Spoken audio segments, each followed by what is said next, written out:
Welcome to The Evidence-Based Marketer, a podcast focused on the science of marketing with a special emphasis on financial services. Whether you're looking to grow your business or provide a better client experience, we focus on how you can use data and research and time-tested strategies to be a more effective marketer. Would you like to learn how to double your chances of getting a yes in any negotiation? We're going to cover that and 7 other principles of persuasion in this, the second episode of the Evidence-Based Marketers 2-part series on persuasion. But of course, you're free not to listen to this podcast. I'm Andrea Loyne, Digital Marketing Strategist here at Symmetry Partners. William Chettle, Director of Experience and Engagement. And we're going to focus on 8 persuasion behaviors. Now, in our last podcast, we focused on body language and how people judge you, and warmth and competence being the major sort of functions of that. But there's been incredible progress in the science of persuasion, and the key books here, and the work is being done by a professor. He's now emeritus at Arizona State University, Robert Cialdini. Influence Psychology of Persuasion. Yes, 50 scientifically proven ways to be persuasive. He's written a number of books. They all kind of are different flavors of the same kind of information. But these are things that every marketer should read. And we're going to sort of draw on those, add a few other persuasion behaviors and data points, because really there is some very exciting and interesting work that's been done here. So recently I took my kids to Friendly's for dinner. It was a long day. We went to dinner. We went specifically for ice cream. First thing when we got there, our waitress said, "Did you know we have a new rewards program? And if you sign up today, you get a free ice cream sundae." Of course, I signed up. We were there for the ice cream. This, to me, is the persuasion topic of reciprocity. And most people are hardwired to reciprocate. So how can financial advisors use reciprocity to create a more positive brand sentiment for them? Sure. And it is something, as you said, that is hardwired for us, that you ask me to a party, I feel I have to ask you to a party. You give me a present, I have to give you a present. That's just the way we are wired. And it's interesting that there's some fascinating studies here that how little it takes to create a reciprocal response. Now, waiters and tipping. We've all gone to restaurants where they give us a mint. All right. So if the waiter just gives you 1 mint, your tip goes up typically, or their tip goes up typically 3%. If the waiter gives you 2 mints, it goes up about 14%. Now, if the waiter walks away after putting down 2 mints and then comes back and says, "You were such a nice customer, I'm giving you an extra mint," the tip goes up to 23%. And so, whether we're talking about financial advisors or we're talking about really any profession, things like, complimentary reviews, giving people appropriate gifts, giving them trial sizes, giving them, in the case of Friendly's, free ice cream. These are things that create that condition of reciprocity.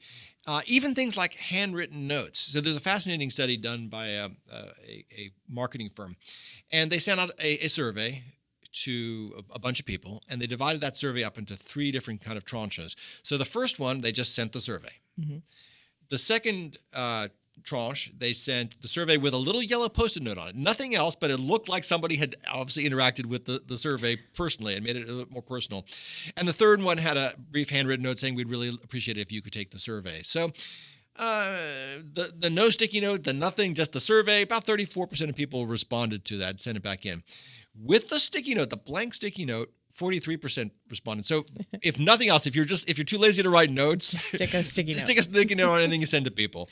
And then that one with the handwritten note, it was 69% returned the survey. So you should write notes. What your mom all told you, you got to write thank you notes. You really should write thank you notes.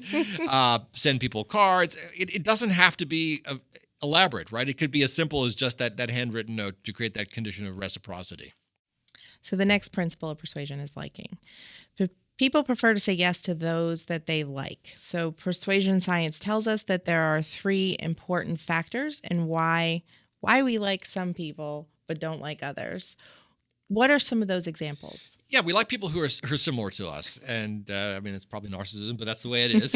We like people who pay us compliments because obviously they've got an excellent taste and are very smart if they pay us compliments. And we like people who cooperate with us towards mutual goals. And so, you see on Facebook, et cetera, all these, they're trying to get you to like things. Well, I mean, it's part of that. But what's interesting with this is that social media has given you incredible insights into what people's lives are like and what they're interested in. And so if you have clients or potential clients in any business, you should be looking them up on social media and understand where you have points of connection with them. What do you have in common with them? Because it's going to create a better conversation. I was having a conversation with someone the other day, and he's based in Hanover, New Hampshire, and I've spent a lot of time up there. And so we were able just to bond over the fact that we both like and know Hanover, New Hampshire really well. But there's a fascinating study done of a bunch of MBA students, and they broke them up into two groups. And they said to one group, get down to negotiating right away. And the other group, they said, before you start negotiating, find something you got in common with the other group. Well, the group that was told to get down to negotiating right away, they had successful outcomes about 55% of the time. Now, the group that was told to find something in common, they had successful outcomes 90% of the time with 18% better results. And so it's really, really important to find those points of connection, those points of commonality. And in general, with all these persuasion behaviors, you can use these certainly to your own advantage. You can use them with your clients. You can use them with your prospective clients. You can use them with families, friends, spouses, partners, etc. But it's also important to understand that many of these are actually being used against you. That as a consumer, you really have to understand that marketing firms, big companies, even small companies know a lot of these and are using them all the time. And so understanding what they're trying to do makes you, I think, much more informed and much more able to make a better decision about, do I want to do this because I actually like the product, right, or are they just trying to manipulate me? That's true. And you mentioned in the last episode that we're talking, as a financial advisor, you're talking about money. You're talking about something that is already a tough topic. So by connecting with them, you're taking down some of those barriers that may have walked in with them, and it helps for a better conversation. And also just it's much more fun, right? When you find that you like whatever, whether it's the same team, you have the same hobby, you went to the same school, you both like Hanover, New Hampshire, whatever it is, that's a better and more fun conversation than just not bringing your personality and not finding how you and a person might connect. True. So the next principle of persuasion is expertise or authority. So expertise and authority play a large role in people's decisions. Why do people have the tendency to follow more credible, more knowledgeable experts rather than the person that's sitting in front of them? Yeah, well, I think partly it all comes back to that. We are ultimately a tribal society, right? And we're kind of wired to respect the king, respect the authority, respect the chief caveman, whatever it is. But it's particularly important, I think, if you are in a service profession or any kind of larger profession where you're making recommendations that people need to take seriously. So they found, for example, that if physiotherapists post their credentials on the wall, people are much more likely to go along with their recommendations. And I recommend to financial advisors, put up your credentials, not in sort of an arrogant, I went to this school, but let people see that you have a CFP or a CFA. Let them see that you are credible in the space. Doctors should probably have their credentials somewhere, around, because we know it's going to make people much more likely to listen to the expert. And we're all actually looking for experts in if you're buying a lawnmower, you'd prefer to buy it from somebody who actually knows, what's a good lawnmower and what's not a good lawnmower. True. And this leads to the idea that it's really important in a variety of fields to actually attest to your expertise. And even better is to have somebody else attest to your expertise. So I can say, I've been marketing for more than 25 years. It's even more powerful if you tell the folks that I've been marketing for more than 25 years. And he really does know what he's doing. So, wherever you are in a partnership, it's always great to introduce your partner if you can, and talk about his or her credentials, his or her expertise, and then they can do the same for you. But this can be instituted in a variety of ways. For example, there's a great study done at a real estate office. And traditionally in a real estate office, people call in and say, I'm interested in rentals downtown. And they'd say, okay, well, let me connect you to Joe. So they're just passing along people. Well, they made a change. And this change resulted in 20% more appointments and 15% more sales. And it was really simple. So instead of saying, talk to Dave. What they would say now is, talk to Dave. He has more than 15 years of experience with rentals downtown. And, you can do this in your own business. So in the financial services example, if people call in and say, I'd like some help with, opening an IRA, for example. Don't just say, sure, I'll get right to it. Come in for a meeting. It's important to say something like, glad to help you. I have more than 20 years of experience helping investors like yourself open up retirement savings vehicles like an IRA. Yep. And again, this could be anything. You could tell your children, I have, listen to me because I have 3 years. Well, and, for me, picking a daycare, I visited several, and, not many of them would say that their actual center was open for so long. But the one I picked was open for 25 years. They led with that, and their teachers all have a combination of 12 to 25 years of experience with them. That was a huge thing for me. They've been together, they've worked together, and it helped me make my decision. Right. This is why at Symmetry we say we've been around since 1994 and have almost 3 decades of experience, because this is something that is people take seriously. And it's understandable, because you want to work with, as in the daycare example, you want to work with people, with firms that have been doing this for a while, because that means they have some degree of expertise and authority, and doesn't mean that folks that are just starting out aren't great. But if my choice is between expertise and authority and someone just starting out, most of the time I'm going to go with the firm, the person that has that. Yeah, if I'm looking for a long-term investing solution, I want someone that's been around long-term, that has weathered through what's out there. And if you're just new in the business, you have to use some of these other principles of persuasion to your advantage. That's true. The next principle of persuasion is really making, headway these days because of social media. So the next principle is social proof. We are social animals, so we look to the actions of others to help, guide our own. Social media is a perfect example of this. So how can you use social proof to get a response, from your clients, from your prospects? Yeah, and I think a lot of this is that when you make recommendations, it's important to let folks know that this is something that you've done for other people. So you might, for example, say, I suggest we go with this particular solution. It's what I implement for the majority of my clients. And you could even say the majority of my clients in your situation. Mm-hmm. And, people also like a little bit of customization. So you can say, we're going to make a few tweaks that reflect your unique situation, but this is what I recommend to most people in your situation, or most of my clients in your situation. You're giving them that sense of social proof, or even letting folks know, we work with, hundreds of clients throughout the United States, or in your area.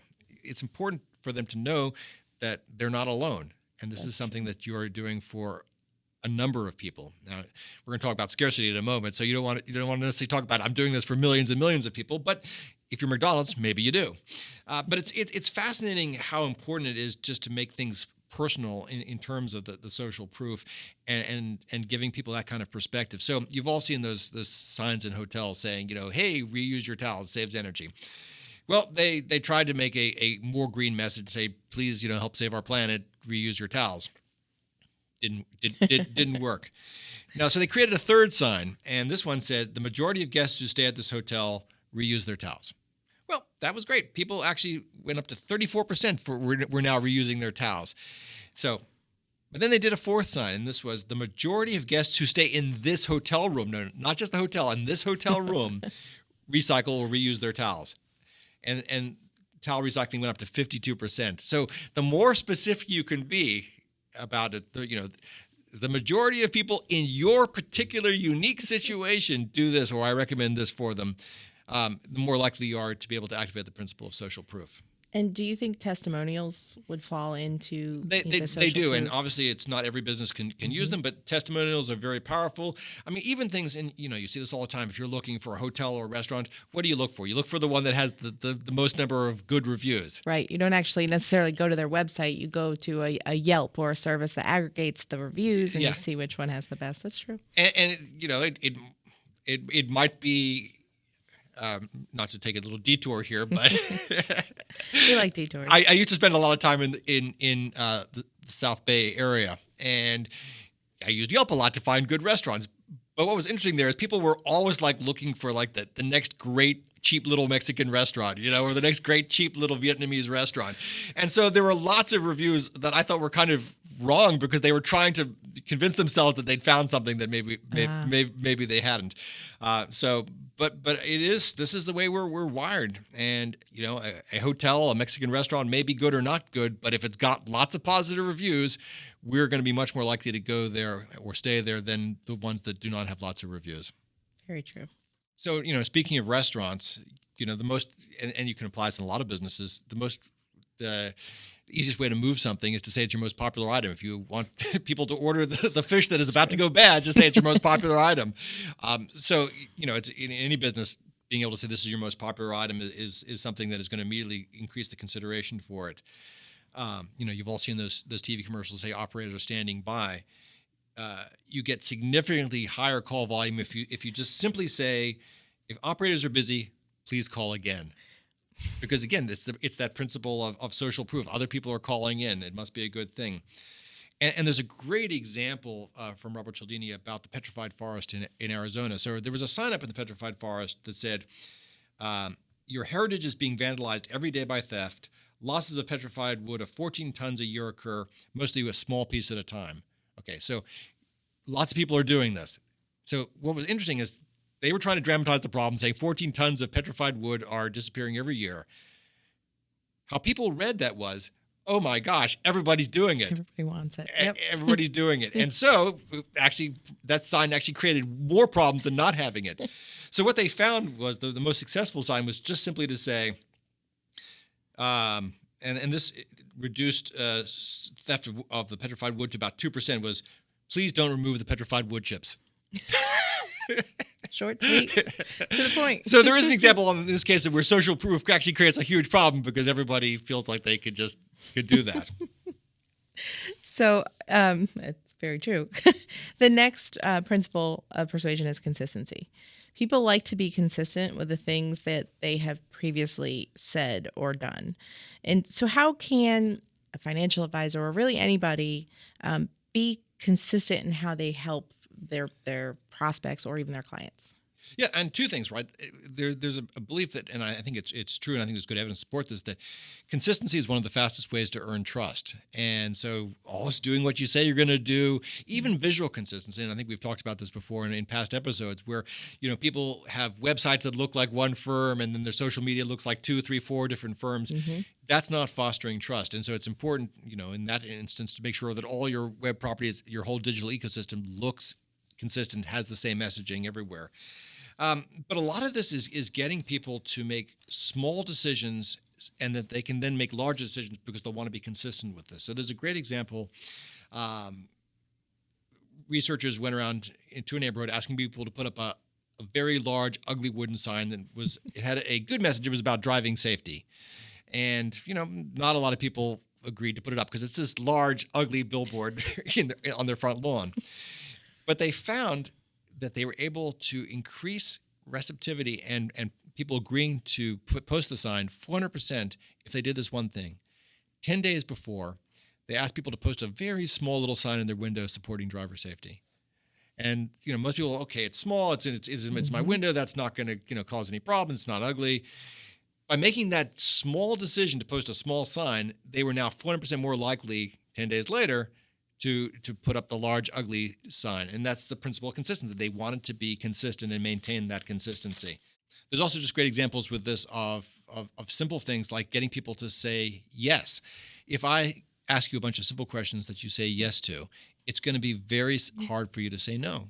And this is something that salespeople do all the time. Even just if I ask you, hey, Andrea, how are you doing today? Wonderful. We've now established that you're feeling wonderful, so you're going to try to behave in a way that supports that, and it's going to be harder for us to have a difficult conversation for you to say negative things for this to get problematical. Even just getting people to write things down. They found, for example, you go to the dentist, et cetera, they give you a card for your next appointment. If you ask people to actually write down the information that their appointment is in 2 months at 3:00, they're 18% more likely to show up because that's that principle of consistency. So I think, there are a lot of ways you can use this. but most of all, be consistent yourself, and then get people into a framework of having to be consistent in their actions, behaviors, and beliefs, and start small. Get them to agree to small things, and that makes it easier for them to agree to larger things in order to maintain sort of a consistent approach. That makes perfect sense. So the next principle of persuasion, a lot of people are aware of, just not, they aren't sure of the term, but the principle of scarcity. So the persuasive power of making something appear scarce, limited, or hard to obtain. There are 4 main ways that power of scarcity is used. How do marketers use the scarcity? Sure. The first one is short supply. And you've all seen, like, you're shopping on a website, they say, like, there's 2 pairs of these shoes left. Yep. And it's really hard for us to resist that. Or selling fast. Yeah, selling fast, limited supply. Mm-hmm. You see this a lot on websites. They tell you, demand is high. And so what this does, it's a trigger to action, because you feel that if I don't act now, it's not going to be there in a few minutes. There's also high demand, and this goes back a little bit to the principle of social proof. So this is why on McDonald's signs you'll see billions and billions served. Wow, obviously lots of people love McDonald's. There's high demand, and so letting people know that hundreds of thousands of this have been sold. This is our most popular item. That also is a way to sort of activate that. There's the whole unique opportunity, and you see this all the time. This is an exclusive opportunity for a limited number of people, and so letting folks know that this is something that is not available to everyone. This is the whole principle of credit cards that Yep. keep getting more and more sort of high powered, and you have to be a sort of a left-handed billionaire to get this one. And then of course there's the limited time, and you see that all the time, that this is a 30-day trial, or you have to do this in the next 60 days, or you have to act today. And so, but letting people know that, and this is going to work better, I think, more in retail than in, service professions. But if you're a financial advisor, it's okay to let people know that you only work with a select number of families, that you are not for everybody, and that, if you're looking to grow, you're only looking to find a few new select relationships, because you don't want, and the level of your services are just not going to work for everybody, and you'd rather focus all your time and attention on a limited number of people. And I feel like that rolls right into the next principle of persuasion of unity. You want to work with people that are, similar to what you do, a shared identity that both the influencer and the influencee are a part of. So how can you help to increase that perceived, family unit? So it could be everything from family to identifying with a particular group or nationality or civic association, but it is that sense of all being united together in a kind of common purpose. And you see a lot of firms and a lot of marketers use sort of family terms and talk about, hey, we're family, we're all together in this. And you believe that with some companies and maybe not other companies, but they're all trying to give you that kind of sense. Even things like Subaru, love it's what makes a Subaru. They're trying to bring in that sort of family sense.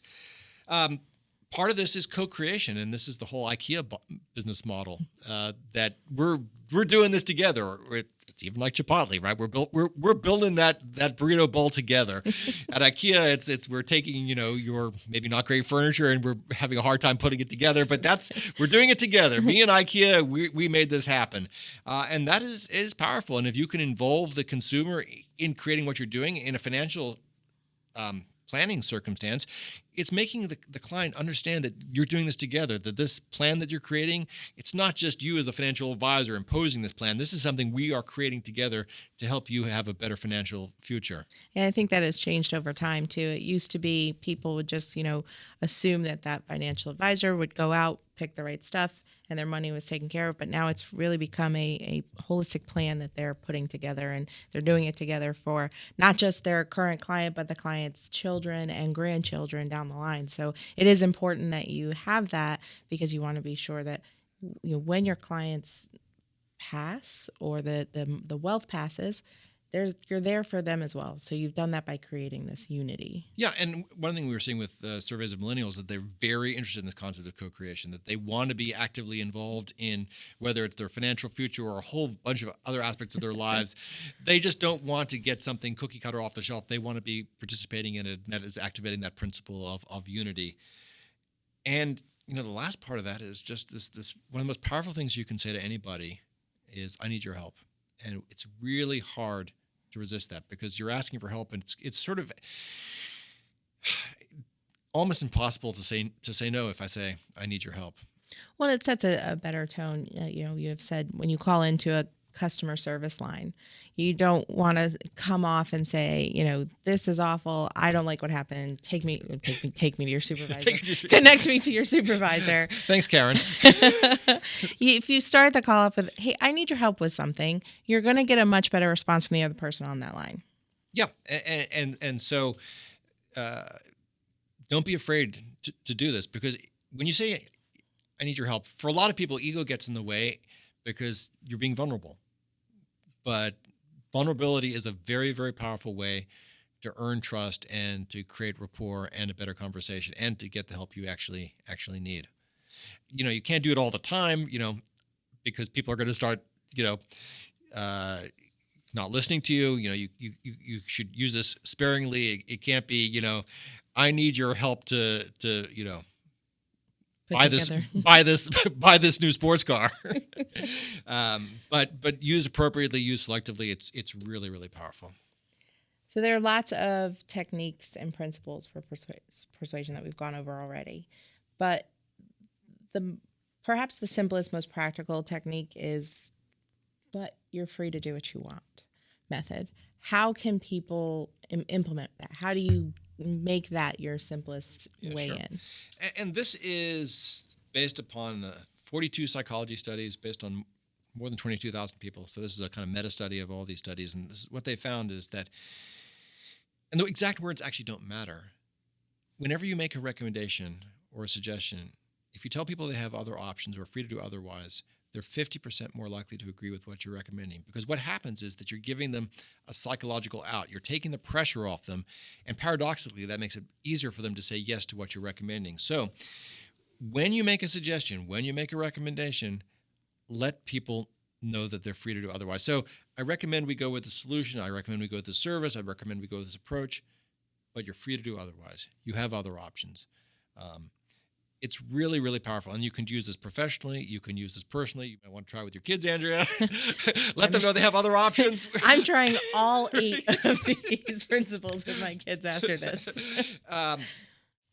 And what's nice about this is I think it creates a better conversation because you're not being a high-pressure salesperson. Right. You're letting people know that it's okay for them to say no. It's okay that they don't go with this recommendation or this suggestion.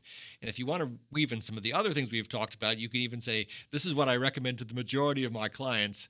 But of course, you're free to go do otherwise. You have other options. Yeah. You're free to say no. And you could actually weave a couple of these into this. So, I mean, I hope this has been helpful for people. Again, please understand that for many professions, many industries, what you do is really valuable. And if you can be more persuasive, you're going to have a better result for your company, and you're going to have a better result for your clients. And as consumers, and we are all consumers, understanding how companies use these various principles also makes you more informed and aware and maybe able to resist when you just see there's only 2 pairs of those shoes left. That's true. Well, thank you for joining us for another episode of The Evidence-Based Marketer. Join us next time for creating a better website and learn how to make the most of your website. Thank you for listening. You can find this episode and others on our YouTube channel and at theevidencebasedmarketer.com.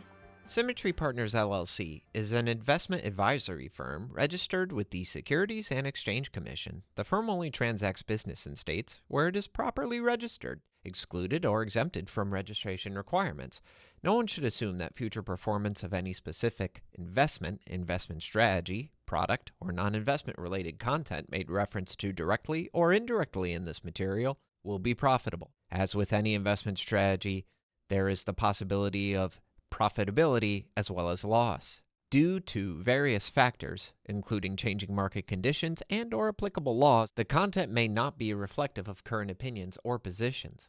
Please note the material is provided for educational and background use only. Moreover, you should not assume that any discussion or information contained in this material serves as the receipt of or as a substitute for personalized investment advice. Please note, that nothing either stated or implied on this podcast is intended to be compliance or legal advice regarding your marketing program.